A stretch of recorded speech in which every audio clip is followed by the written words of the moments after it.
अस्सलाम वालेकुम दोस्तों, मेरा नाम राशिद ज़हीर है और आप देख रहे हैं मेरा यूट्यूब चैनल जिसका नाम है न्यूज़ मेक व्यूज़। पहली रिक्वेस्ट तो यह है कि इस चैनल को सब्सक्राइब कर लीजिएगा। जो ज़रूरी ख़बरें हैं और ख़बरों के पीछे जो ख़बरें हैं वो आपको बताता रहूँगा, जिससे आप अवेयर रह जाएँ। बहरहाल कई ख़बरें हैं और कई दिन से सोच रहा था आपसे रूबरू होने की, लेकिन हो इसलिए नहीं पाया था कि जिस खबर के बारे में सोचता था बताऊंगा, अगले ही दिन दूसरी खबर ऐसी आ जाती थी जो उससे भी ज़्यादा इंपॉर्टेंट हो। कि पिछले दिनों से कई खबरें इतनी इकट्ठी हो चुकी हैं कि उनके बारे में एक वीलॉग में बताना गलत होगा, संभव नहीं हो पाएगा। थोड़ी सी छोटी बना के बताता हूँ आपको।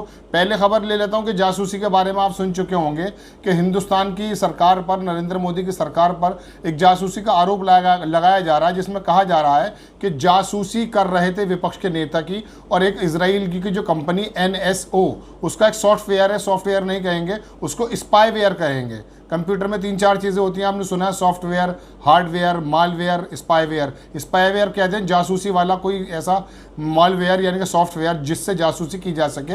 वो लोगों के मोबाइल के अंदर पाया गया है। हिंदुस्तान की एक लिस्ट पकड़ी गई थी फ्रांस के अंदर, वो फॉरबिडन स्टोरी थी एक करके एक एजेंसी है, उसने कहा कि हिंदुस्तान के 300 नंबर ऐसे हैं जिन पर जासूसी की जा रही थी। फिर वो वहाँ पर एमनेस्टी इंटरनेशनल है अमेरिका में, वहाँ जांच हुई फॉरेंसिक, वहाँ निकल कर आया कि राहुल गांधी और ये कर्नाटक की सरकार और ये जज वगैरह सबके नाम उसके अंदर आ चुके हैं।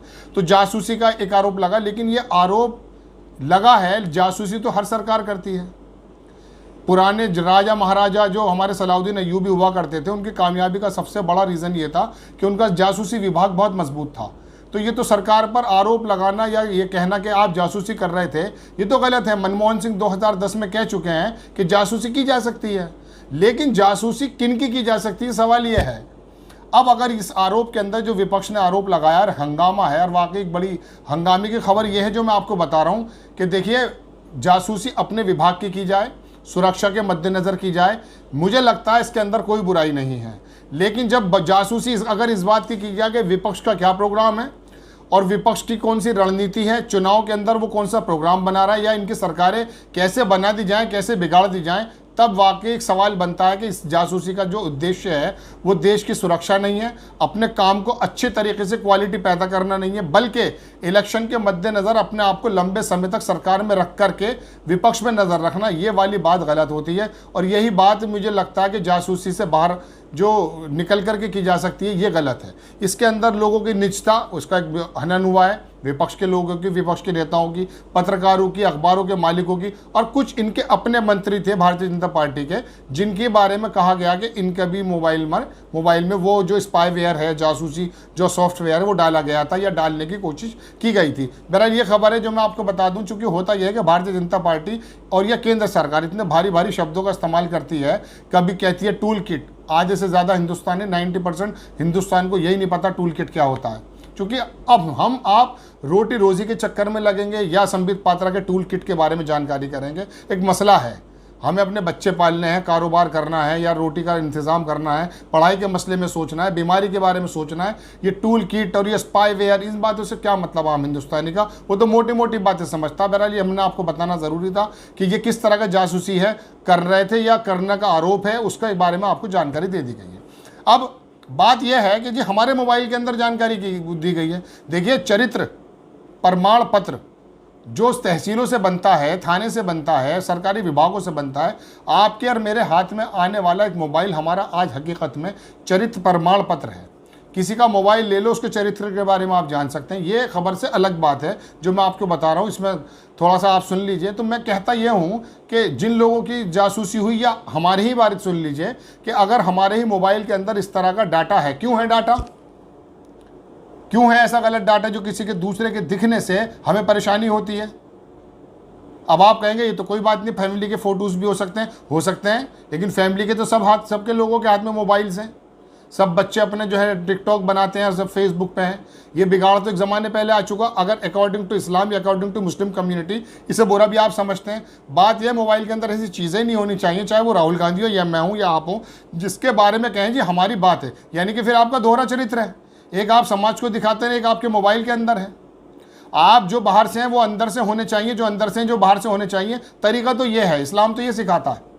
देखिए, मैं अपनी कोई भी खबर जो मैं न्यूज़ चैनल पे या यूट्यूब चैनल पे देता हूँ, वहाँ मुझे कहा जाता है कि आप इस बारे में बोलिए, मैं बोल देता हूँ। लेकिन मैं आपको फिर बता दूँ, हकीकत में कम्प्लीटली सोल्यूशन जो मेरी नज़र में आता है, जो मैंने सीखा है, जो मैंने देखा है, वो ये है कि अखिलेश की सरकार आने से या योगी जी की सरकार जाने से मसले हल नहीं होंगे। आज पूरे उत्तर प्रदेश के अंदर एक मामला ये देखिए, अब फिर कहेंगे आपके स्पाईवेयर से सरकार पे आ गया। मैं आपको फिर बता रहा हूँ कि जो जुल्म सितम हो रहा है, जो अन्याय हो रहा है, उसके बारे में हम चीख रहे हैं और कुछ इंटेलेक्चुअल पत्रकार भी चीखते हैं, अखबार भी लिखते हैं, छापे भी पढ़ रहे हैं उनके ऊपर। लेकिन बात यह है कि सरकारें बदलने से काम नहीं होगा। अखिलेश की सरकार आ जाएगी, फिर एक बार दूसरा वही वाला मामला होगा 2017 से पहले का। हम चाहते हैं कि अखिलेश की आ जाए, मैं पर्सनली चाहता हूं अखिलेश की आ जाए, क्योंकि योगी सरकार ने, भारतीय जनता पार्टी सरकार ने जिस तरह का कार्य किया है ज़बान से और अपने एक्टिविटीज़ से, उससे पता चलता है कि कमज़ोरों की बातों को दबाया गया है। मनव्वर राणा जैसे लोग ये कहते हैं कि मैं उत्तर प्रदेश को छोड़ दूंगा, गलत नहीं है, क्योंकि उनके घरों में पुलिस घुस जाती है, कोई सुनवाई नहीं है, अन्याय हो रहा है। पुलिस प्रशासन जो है वो इस तरह से हो चुका कि वो भारतीय जनता पार्टी के नेताओं की नहीं सुनता। इसके बारे में मैं आपको बता दूं कि BL संतोष जो भारतीय जनता पार्टी के एक बड़े संगठन मंत्री हैं, जब वो लखनऊ में आए थे तो उनसे खुद भारतीय जनता पार्टी के विधायकों ने कहा कि अफसर हमारी बात नहीं सुनते। तो आपके और मेरी तो क्या सुनेंगे जब भारतीय जनता पार्टी के नेताओं की नहीं सुनते। अफसरशाही हावी हो गए। मैं भी नहीं चाहता कि सरकार इस तरह के काम करे जिस तरह के होते हैं, जैसे हम आपको बता रहे हैं। बहरहाल, लेकिन मेरे कहने का मतलब फिर मोबाइल पे आके फिर मैं सरकार पे आता हूं कि हमारा चरित्र हमारे मोबाइल के अंदर है, तो जो चरित्र हमारा बाहर है वो अंदर होना चाहिए। तो ये जवाब उसका है जो जासूसी है। फिर ज़रूरत क्या है? हालांकि मैं उस जासूसी जो कर रहे हैं या करने का आरोप है उसको सही नहीं ठहरा रहा हूँ, लेकिन बात यह है कि आप जो अंदर से हैं वो आप बाहर से भी होने चाहिए। जो मोबाइल के अंदर है वो बाहर भी हो जाए, तो प्रॉब्लम क्या है? हाँ, कुछ निजता हो सकती है, कुछ फोटोग्राफ फैमिली के हो सकते हैं, कुछ घर के प्रोग्राम हो सकते हैं, उसके बारे में तुम्हें समझ में आती है। लेकिन इतना डर जाना किसी भी विपक्ष के नेता को, तो क्या आप डकैत थे पहले जो आपकी चोरी पकड़ ली जाएगी? आप भी कुछ साफ थे, तो बेफिक्र रहिए, आपके मोबाइल में कुछ नहीं निकलेगा। हाँ, ये इस नीयत से जो अगर कराया जा रहा है कि सरकार कर्नाटक की गिरा दी गई है, या CJI chief justice of India उसने जो फैसला किया था उसके अंदर कुछ मामला ऐसा हुआ कि उस महिला के जिसने आरोप लगाया था उसके भी मोबाइल टेप था। मेरा लंबा टाइम हो रहा है, मैं आपको बता दूं, इस नज़र से जो जासूसी अगर होती है तो ये गलत है और ये सरकार गलत कर रही है। और वाटर गेट एक अमेरिका के अंदर स्कैंडल हुआ था, वहाँ के जो राष्ट्रपति तो उसको वहाँ पर जो है वो देना पड़ा था इस्तीफा। मैं आपको बता दूं, निक्सन नाम के वो प्रेसिडेंट थे अमेरिका के, उसने विपक्ष के जो नेता थे उनके ऑफिस में एक कैमरा लगाने की कोशिश की थी, तो वहाँ का कानून ऐसा था कि उसको देना पड़ा। लेकिन आपको सुन लीजिए, भारतीय जनता पार्टी ने सिर्फ तंत्र पे ही कब्जा नहीं किया है, ऑफिसर्स पे कब्जा नहीं किया है, अफसरों पे कब्जा नहीं किया है, संस्थाओं पे कब्जा नहीं किया है, हिंदुस्तान के बहुत बड़े वोटर्स के दिलों पे कब्जा कर लिया है। आप यकीन मानिए, मोदी जी जो भी काम करेंगे, वाटर गेट से बड़ा हो या जासूसी हो या किसानों का मसला हो या छापे हों, 90% जो इनका वोटर्स है ना, वो इनसे दूर नहीं जाएगा, क्योंकि वो साइकोलॉजिकल इनसे इंप्रेस है।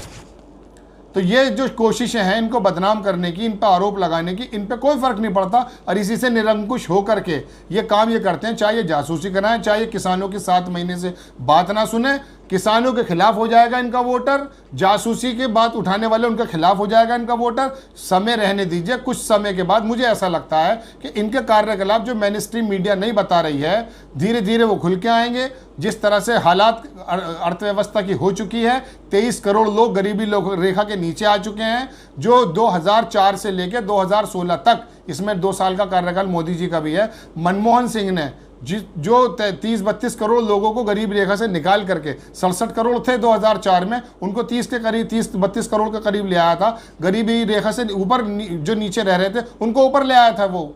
ये मेरी रिपोर्ट नहीं है, ये UNO की रिपोर्ट है, मैं आपको चिपका के दे दूंगा। फिर अजीम प्रेम जी की यूनिवर्सिटी ने बताया कि 23 करोड़ लोग इस पैंडेमिक से पहले इस पैंडेमिक के साथ जो कोरोना काल, इससे पहले भी मिलाकर ये हुआ कि 23 करोड़ लोग दोबारा से गरीबी की रेखा के नीचे आ गए। कुछ लोगों के हाथ में संसाधन आ गए, कुछ लोगों के हाथ में पैसा आ गया। ये बात पता चल जाएगी उस वर्ग को जो मोदी जी को, योगी जी को इसलिए पसंद करता है कि ये मुसलमानों के पेज टाइट करते हैं। आपको ज़्यादा हल्ला मचाने की ज़रूरत नहीं है, अपने किरदार को सही करने की ज़रूरत है, मोबाइल को साफ रखने की ज़रूरत है। जासूसी से डरने की बात नहीं है। आप अपने मामलात को सही कीजिए, अपने कागज़ बनवाइए, अपने मौला से जुड़ जाइए। जो मैं हमेशा से कहता हूँ, मेरी खबर, मैंने अभी आपसे कहा ना कि खबर के पीछे तो खबर है, बातें से बातें वजूद में आती हैं। लेकिन मैं फिर बता दूं आपको कि यकीन जानिए, अखिलेश के आने से या योगी जी के जाने से परेशानी हल नहीं होगी। परेशानी हल होगी हकीकतन बात है अपने किरदार को सही करने से। और जो बाकी का माहौल है ना, ये थोड़ा समय रुक जाइए, ये ऊपर वाले की तरफ से ही आया हुआ है, इंशाल्लाह ये भी दूर हो जाएगा। लेकिन मैं ये नहीं कहता कि आप अपनी कोशिशें मना करें, लेकिन असदुद्दीन ओवैसी हो या मायावती हो या अखिलेश हो, इसको तुम सऊदी अरब का आया हुआ शेख मत समझिएगा कि जी ये आकर के सारी मुसलमानों की परेशानी को हल कर देंगे। ऐसा नहीं होगा, ऐसा नहीं होगा। मान लीजिए अपने जो मामला है उन्हें सही करने की ज़रूरत है और अवेयर रहने की ज़रूरत है, और अवेयर रहने के लिए बहुत सारे लोग हैं। मेरा भी अब ये न्यूज़ चैनल है, इसे सब्सक्राइब कर दीजिए। बाकी जगह भी मैं बोलता हूँ, ये मेरा पर्सनल है, news make views Rashid Zaheer live करके अगर आप लिखेंगे तो इसके अंदर नीचे वो भी आ जाएगा, बेल उसको दबा दीजिएगा। ज़्यादातर लोगों को भी बात पहुँचेगी, ज़्यादा लोग इकट्ठे हो जाएंगे, तो भविष्य में ये होगा कि ये प्लेटफॉर्म शायद मैं आपके तरफ से आपके सवाल लेकर के प्रशासन से कर लिया करूँगा कि भाई ये बात, ये काम क्यों हो रहा है। क्योंकि अभी तो मुझे वो बोलना पड़ता है जो मेरे चैनल्स बोलते हैं, जो मेरे अखबार बोलते हैं। मैं 2-3 अखबारों में लिखता हूँ, 2-3 यूट्यूब चैनल और 1-2 जो देश के बड़े चैनल उन पर मैं रिपोर्टर हूँ, लेकिन वहाँ पर मेरी बात नहीं चलती। वहाँ पर जो है ना वही मुझे करना पड़ता है, जो उनका जो एजेंडा होता है। अच्छा एक बात बताइए, मेरठ के लोग हैं या पश्चिमी यूपी के लोग हैं, उनकी प्रॉब्लम्स हैं पुलिस प्रशासन को लेकर, नगर निगम को लेकर, वो खबरें इंटरनेशनल लेवल पे कैसे छाप देंगे वो लोग। तो ये छोटा सा प्लेटफॉर्म तैयार किया गया है, आपसे रिक्वेस्ट है कि इसको आप सब्सक्राइब कर लें, शेयर कर लें और पूरा देख लिया करें। सबसे बड़ी बात है पूरा देख लिया करें, क्योंकि जानकारी भी हो जाएगी।